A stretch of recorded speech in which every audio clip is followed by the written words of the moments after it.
इस कार्यक्रम के पुण्यार्जक हैं श्रीमती नीनू लोकेंद्र सिद्धि Jain Murar Gwalior, Shrimati Trishala Jain, doctor Monika, doctor Neeraj Jain, Nikhil Saizal Paschim Vihar Delhi, Shrimati Santosh Jain, Shri Vishal Chand Jain, Shrimati Poonam Jain, CMA Pankaj, Amit Jain, राशि जैन, उन्नति जैन, सेक्टर 37 नोएडा, पारसमल इंद्रा देवी, संजय, विनीता, अजय, नीतू बाकलीवाल सूरत, श्री विनोद जैन मिलेनियम, श्रीमती नीता जैन, समस्त गुरु भक्त परिवार फिरोजाबाद। धर्म स्नेही सत श्रद्धालु यहाँ पर उपस्थित आप सभी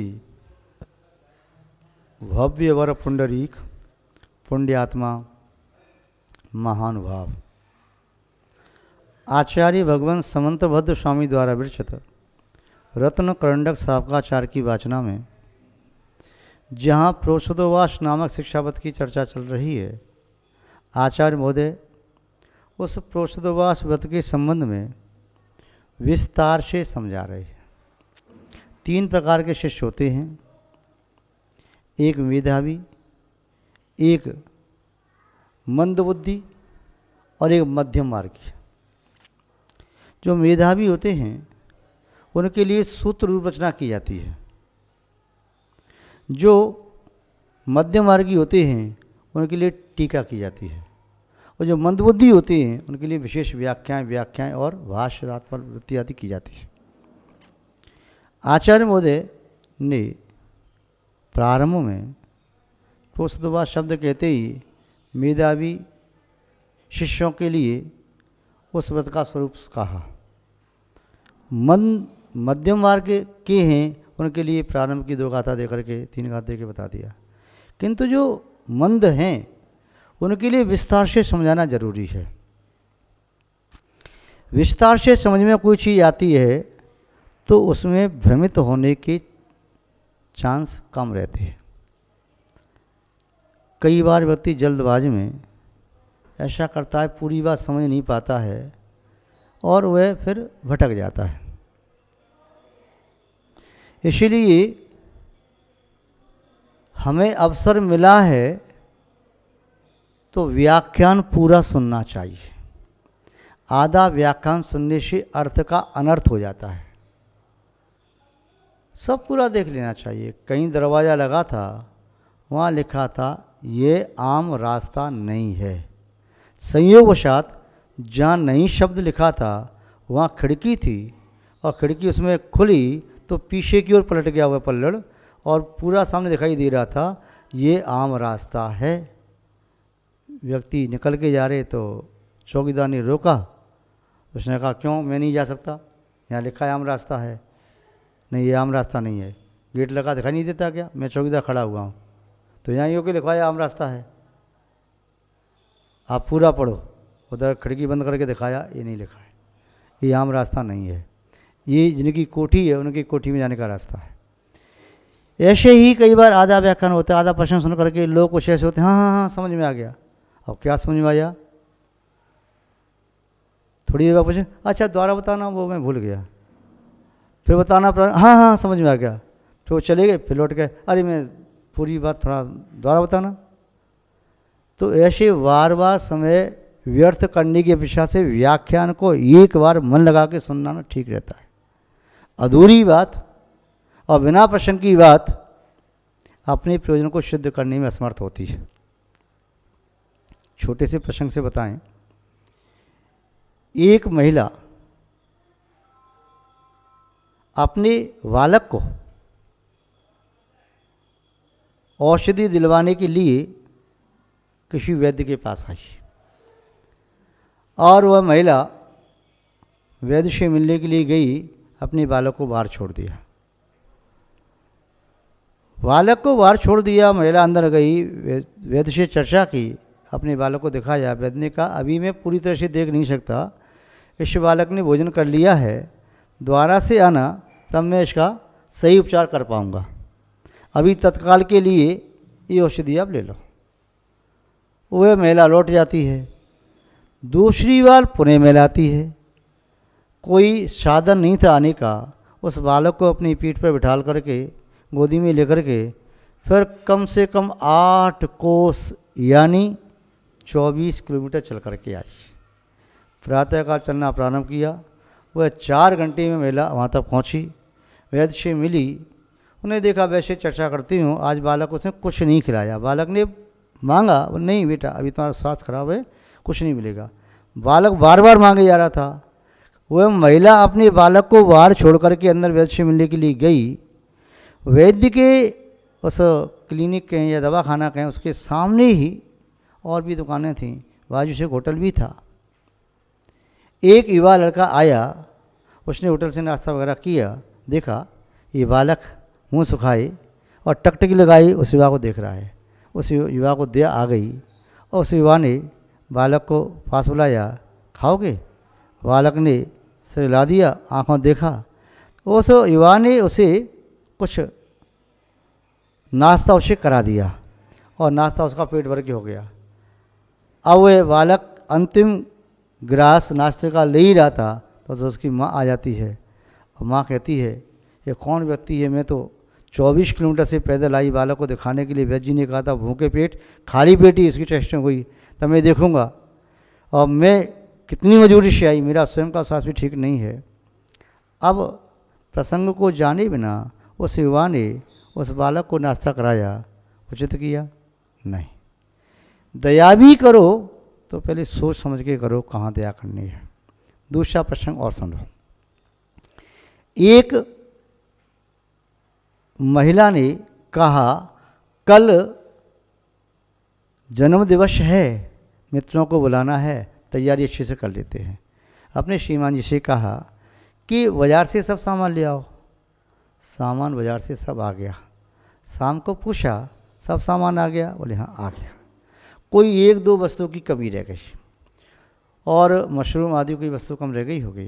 तो उसने कहा कि ये वस्तु कम रह गई, आज अभी चले जाओ, कल प्रातःकाल मंडी नहीं खुलेगी तो ले आओ। पति ने कहा देखो अब नहीं मैं जाऊँगा, मैं थक गया, यहीं से पीछे वाले बगीचे में से हैं वहाँ से ले लेना। अच्छा लौकी भी नहीं आई, लौकी भी पीछे वाले बगीचे से ले लेना। बोले वहाँ कड़वी लौकी होती है, तोबड़ी कड़वी होती है वहाँ पर, नहीं नहीं वहाँ से ले लेना। अब वह रात्रि में गई, बोले हाँ हाँ लौकी वगैरह मछली वगैरह वहाँ पर है। प्रातःकाल सब के लिए भोजन बनाया, रसोई तैयार हुई, सब लोग आए। आने के उपरांत क्या हुआ, उस महिला बड़ी समझदार थी, उसे शंका थी एक तोबड़ी कड़वी हो सकती है लौकी या मशरूम कड़वी हो सकते हैं, इसलिए पहले इसको टेस्ट करा करके तब मेहमानों को खिलाया जाए। अब क्या किया, उसके घर में एक श्वान था, अपने पालतू कुत्ते को उसने वो खिलाया और उसके बाद उसने कहा कि कुत्ते को कुछ नहीं हुआ है, ऐसे कड़वे नहीं होंगे। तो उसने सब समागत अतिथियों को भोजन करा दिया। भोजन कराने के उपरांत सब लोग जाने को तैयार हुए, तब तक उनकी बेटी दौड़ती हुई आई, माँ माँ मोती निकल गया। उस कुत्ते का नाम मोती था। अब मोती निकल गया, निपट गया, माँ घबरा गई। उसने कहा ठहरो, अतिथियों रोक दिया और पुनः किसी डॉक्टर को फोन लगा पूछा कि ऐसा ऐसा हो गया है, कड़वी तोबड़ी या मशरूम पेट में पहुंच गए तो क्या करना चाहिए। उसने कहा शीघ्रता से उन्हें रेचक औषधि दे दो, ये जिससे उनको उल्टी हो जाएगी, दस्त लग जाएंगी और वे हानिकारक पदार्थ निकल जाएगा। ऐसा ही किया गया। सब अतिथि भोजन करके पुनः लसपस पड़ गए, सब शाम तक पहुँचे। आज ये जन्मदिवस मनाया, खुशी नहीं हुई, खेद मन में रहा, दिन जैसे तैसे व्यतीत हुआ। शाम को पत्नी बैठे और चर्चा कर रहे थे, तभी वह छोटी बेटी आई, माँ से पूछी माँ हाँ बेटा, तो उसको तो बहुत पाप लगा होगा ना। बोले किसको? जिसने हमारे मोती पर गाड़ी चढ़ा दी थी। बोले मतलब? बोले हमारा मोती निपट गया, मैंने आपसे बताया ना, तो गाड़ी से चढ़ा दी तभी तो मोती मर गया था। तो मोती गाड़ी के चढ़ाने से मर गया था? हाँ माँ। वो सोचती मैंने पूरी बात क्यों नहीं सुनी, मोती कैसे निपट गया और समागत अतिथियों को ऐसे पदार्थ दिया। इस प्रकार हम और आप भी कई बार अपनी बुद्धि को श्रेष्ठ समझ करके पूरी बात सुनते ही नहीं है। इसलिए आचार्य महोदय उत्तम बुद्धि यानी मेधावी, मंद बुद्धि, मध्यम बुद्धि, तीनों प्रकार शिष्यों को समझा रहे हैं। प्रोषितवास का पूरा स्वरूप क्या है अच्छे से समझ में आ जाए, उसका फिर पालन करना शुरू करो। फिर बताते हैं कि प्रोषितवास क्या है। तो आचार्य महोदय के शब्दों में सुने कि क्या है प्रोषद और क्या है उपवास। वे क्या कहना चाह रहे हैं, उनकी जो भाव भंगमा है, या जो उनकी समझाने की शैली है, या जो तथ्य वो प्रस्तुत करना चाहते हैं, उसे अपन देखने का प्रयास करते हैं श्लोक नंबर 109 के माध्यम से। चतुराहार विसर्जन मुपवास प्रोषद सकृद भुक्ति स प्रोषदोपवासो यदु पोष्यारंभमा चरति। चतुराहार विसर्जन मुपवास। चतुराहार विसर्जन 4 प्रकार के आहार का विसर्जन माने त्याग करना। चतुराहार विसर्जनम उपवास। 4 प्रकार का आहार आप जानते ही हैं, खाद्य, स्वाद्य, लेह्य और पेय। खाद्य आहार कहलाता है जिसे खाया जाता है, रोटी, पूड़ी, पराठे, पुआ, चीला, बबरा, जो कुछ भी आपके हैं जिसे खाया जाता है। ठोस आहार, सब्जी, दाल, दलिया, खीर, हलवा, जो भी आपका हो गया, जिसे ठोस आहार कहते हैं। क्या कहते हैं? ठोस आहार। उसके बिना अन्य आहार से तृप्ति नहीं होती। यानी ये कहें मोटे शब्दों में कि अन्न जब पहुंचता है तो उसे पेट में कुछ राहत मिलती, जठराग्नि अन्न के माध्यम से ही तृप्त होती है, शांत होती है। अन्यथा केवल पानी पीने से, अन्न पेय आदि पीने से वो तृप्त नहीं होती। तो अन्न मूल आहार है। जैसे वृक्ष की मूल जड़ होती है, उसके अलग कर देने पर शेष जड़ें वृक्ष की स्थिति को बनाए रखने में असमर्थ होती हैं, ऐसे ही अन्न का त्याग कर देने पर शेष आहार से वह तृप्ति नहीं मिलती और शरीर की शक्ति भी घटने लगती है। क्योंकि अन्न के माध्यम से भोजन का मुख्य तत्व कार्बोहाइड्रेट प्राप्त होता है, और भोजन के साथ लगा हुआ जो दाल हैं, जैसे चपाती के साथ दाल है, उससे प्रोटीन पाई जाती है, और इसमें घी आदि की मात्रा है तो उससे वसा होता है, और इसमें पनीर आदि और मिठाई मिष्ठान जितने भी वे सब खाद्य में आते हैं, उनसे भी यथासंभव सब तत्व मिलते हैं। यानी कार्बोहाइड्रेट, प्रोटीन, वसा, विटामिन आदि मिलते हैं, लवण, खनिज सब प्राप्त होता है। तो मुख्य आहार यदि है तो खाद्य आहार है। उसके बाद आता है स्वाद्य।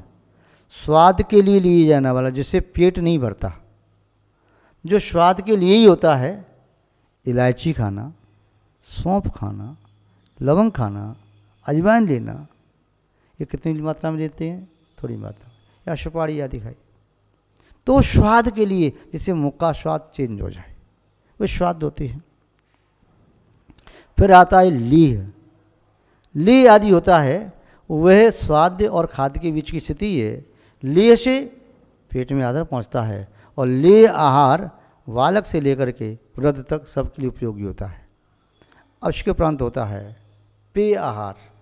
पेय आहार पीने योग्य होता है, वह भी सबके लिए अनिवार्य होता है। वह अनिवार्य है। 4 प्रकार का आहार, जैसे शरीर के लिए, तन के लिए 4 प्रकार का आहार होता है, ऐसे चेतना के लिए भी 4 प्रकार का आहार होता है। उस 4 प्रकार के चेतना के आहार को कहते हैं प्रथमानुयोग संबंधी, करणानुयोग संबंधी, चरणानुयोग संबंधी, द्रव्यानुयोग संबंधी। जो आहार मुख्य आहार है, ठोस आहार है, जिसे खाद्य कहते हैं, वह आहार है मुख्य रूप से प्रथमानुयोग। प्रथमानुयोग के बिना कोई आधार बनता नहीं। उसके बाद यदि स्वाद्य आहार है तो स्वाद्य आहार लिया जाता है, जिसे कहीं अपन द्रव्यानुयोग, जिसे एक लाइन पढ़ करके चिंतन करते चले जाओ। फिर आता है लेह आहार होता है, वह करणानुयोग, रबड़ी आदि चाटने वाला। और पेय आहार होता है, जिसकी सबको अनिवार्यता होती है, चरणानुयोग, जीवन में अंगीकार करना आवश्यक होता है। तो ये 4 प्रकार का आत्मा का आहार है, चेतना का आहार है। इन 4 प्रकार के आहारों की आवश्यकता होती है। जैसे शरीर को 4 प्रकार के भोजन की आवश्यकता होती है, शरीर निरोगी रहे, हष्टपुष्ट रहे, शक्ति से युक्त रहे, तो उसे 4 प्रकार का आहार चाहिए। इसी प्रकार आत्मा पुष्ट रही तो चारों अनुयोगों का स्वाध्याय उसे आवश्यक है। तो यहाँ बताया इसके प्रकार से, किंतु यहाँ आचार्य महोदय कह रही हैं कि चतुराहार विसर्जनम उपवास है। शरीर का उपवास कहलाता है 4 प्रकार के आहार का त्याग करना, और आत्मा के लिए यदि उपवास कराना है तो 4 संज्ञा और 4 कसायों को छोड़ो, 5 इंद्रिय के विषयों का त्याग करो और 5 पापों का त्याग करो, तब निस्संदेह आत्मा का सही उपवास होता है। ये आत्मा अलग अलग वस्तुओं का सेवन कर रही है, ये आत्मा के लिए युक्त नहीं है, हानिकारक है। अब कह रहे हैं प्रोषद क्या है, तो चतुरा आहार विसर्जनम उपवास। आगे कह रहे हैं प्रोषद सकृत भुक्ति ही। प्रोषद क्या है, सकृत भुक्ति। सकृत माने एक बार, सकृत और सकृत दोनों में अंतर है। सकृत का अर्थ होता है गंदे अर्थ में आता है, विष्टा अर्थ में आता है, और सकृत माने आता है एक बार। एक सूक्ति पर सुनी होगी आपने, एक राजा अपने पुत्र से कहता है बहुनाधीशे पुत्रम यदि बहुनाधीशे तथापि पठ व्याकरणम। हे पुत्र, यदि तुम ज़्यादा नहीं पढ़ सकते हो तो कम से कम व्याकरण पढ़ो। व्याकरण पढ़ने से क्या है, शकृत शकृत शकलम शकलम, शकल और शकल सकृत शकृत भेद ज्ञान हो पाता है व्याकरण के माध्यम से। सकल का अर्थ होता है संपूर्ण और शकल का अर्थ होता है टुकड़ा, और यहाँ पर शकत का अर्थ होता है एक बार। शकत माने गंदी वस्तु विष्टा। तो यहाँ सकत शब्द का अर्थ है सकत भुक्ति वाले एक बार भोजन करना, एक बार भोजन करना, उसी समय पानी पीना, उसके बाद कुछ नहीं ग्रहण करना, वह एक आसन कहलाता है। इसे प्रोषद कैसे है। अब कह रही हैं सप्रोषदो वासो, उसे प्रोषदोवास जानना चाहिए। किसे जानना चाहिए, यद उपोष्यारम्भ चरती, यद उपोष्यामारम्भ चरती, यद जो उपोष्या उपवास करके चरती, जो चरता है यानी भोजन करता है, एक बार भोजन करता है, उपवास किया, पहले एक आसन फिर उपवास फिर एक आसन, तो उसे क्या कहते हैं सप्रोषदोवासो, उसे प्रोषदोवास जानना चाहिए। इस प्रकार आचार्य महोदय श्रीमद् गोस्वामी यहाँ उपवास की व्याख्या ही कर रही हैं। तो ये व्याख्या संक्षेप में देखी, विस्तार से पुनः कभी चर्चा करेंगे। आज बस इतना ही। जय बोलिए श्री शांतनाथ भगवान की, परम पूज्य आचार्य गुरुदेव श्री विद्यानंद महाराज की, अहिंसामय विश्व धर्म की। इस कार्यक्रम के पुण्यार्चक थे श्रीमती नीनू लोकेंद्र सिद्धि Jain Murar Gwalior, Shrimati Trishala Jain, doctor Monika, doctor Neeraj Jain, Nikhil Saizal Paschim Vihar Delhi, Shrimati Santosh Jain, Shri Vishal Chand Jain, Shrimati Poonam Jain, CMA Pankaj, Amit Jain, राशि जैन, उन्नति जैन, सेक्टर 37 नोएडा, पारसमल इंद्र देवी, संजय, विनीता, अजय, नीतू बाकलीवाल सूरत, श्री विनोद जैन मिलेनियम, श्रीमती नीता जैन, समस्त गुरु भक्त परिवार फिरोजाबाद।